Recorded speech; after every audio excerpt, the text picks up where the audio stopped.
बहुत बार ऐसा देखने को मिलता है, जो ज्यादा भगवान की पूजा पाठ करता है वही सबसे ज्यादा दुखी होता है। जबकि कोई नास्तिक आदमी जो भगवान को नहीं मानता, कभी पूजा पाठ नहीं करता, कभी संतों का संग नहीं करता, वह सबसे ज्यादा सुखी जीवन जीता है। एक गुरु के दो चेले थे, दोनों ही पढ़े लिखे विद्वान थे। दोनों में फर्क सिर्फ इतना था, एक भगवान को मानने वाला था और दूसरा भगवान को न मानने वाला नास्तिक था।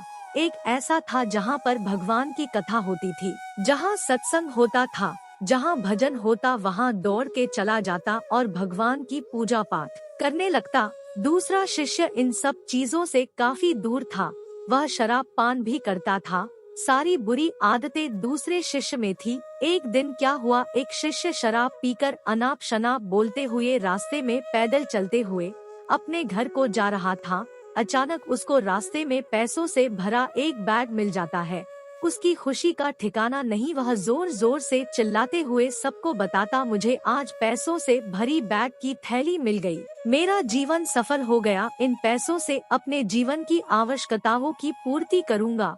वही दूसरा मित्र मंदिर से भजन करते हुए अपने घर को जा रहा था। अचानक उसकी पैर में एक बड़ी कील चुभ जाती है, रक्त निकलने लगता है। ठीक उसी समय दूसरा शिष्य भी वहीं पहुंचता है और हंसते हुए उसको बोलने लगता है, क्यों, तुम ही हो ना जो सबसे ज्यादा पूजा पाठ करते हो? क्या दिया तुम्हारे भगवान ने तुम्हें? मुझे देखो, मैं कभी मंदिर नहीं गया, मैंने कोई भी काम अच्छा नहीं किया, मेरे घर में भगवान का मंदिर भी नहीं है, भगवान के सामने कभी माथा नहीं टेका, फिर भी मैं कितना संपन्न हूँ, अमीर हूँ, मेरे पास पैसों की कोई कमी नहीं है, सबसे ज्यादा सुखी जीवन में ही जी रहा हूँ। अच्छे शिष्य को उसकी बात चुभने लगी। उसने मन ही मन विचार किया, हाँ, यह तो सच बोल रहा है, मैं कितना पूजा करता हूँ, मैं कितना भगवान को याद करता हूँ, फिर भी मैं इतना दुखी हूँ, और वह कुछ नहीं करता फिर भी कितना सुखी है। इतना सोचते हुए वह अपने गुरु के पास चला जाता है और यही प्रश्न गुरु से करता है। गुरुजी मुस्कुराते हुए बोले, भगवान जो करते हैं अच्छे के लिए ही करते हैं, जिसकी जैसी योग्यता होती है उसको उसी के अनुसार फल देते हैं।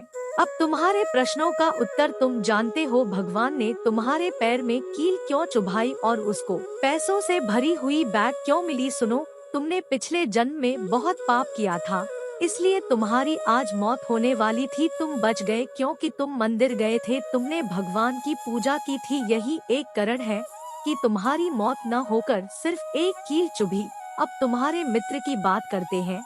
पूर्व जन्म में वो एक संत महापुरुष था, इसलिए उसकी आज किस्मत बदलने वाली थी, करोड़ों के संपत्ति का मालिक बनने वाला था, मगर इस जन्म में उसने कोई भी अच्छा काम नहीं किया, इसलिए पूर्व जन्म के फल के अनुसार उसको थोड़े पैसे ही मिले, जबकि वो अरबों के संपत्ति का मालिक बनने वाला था।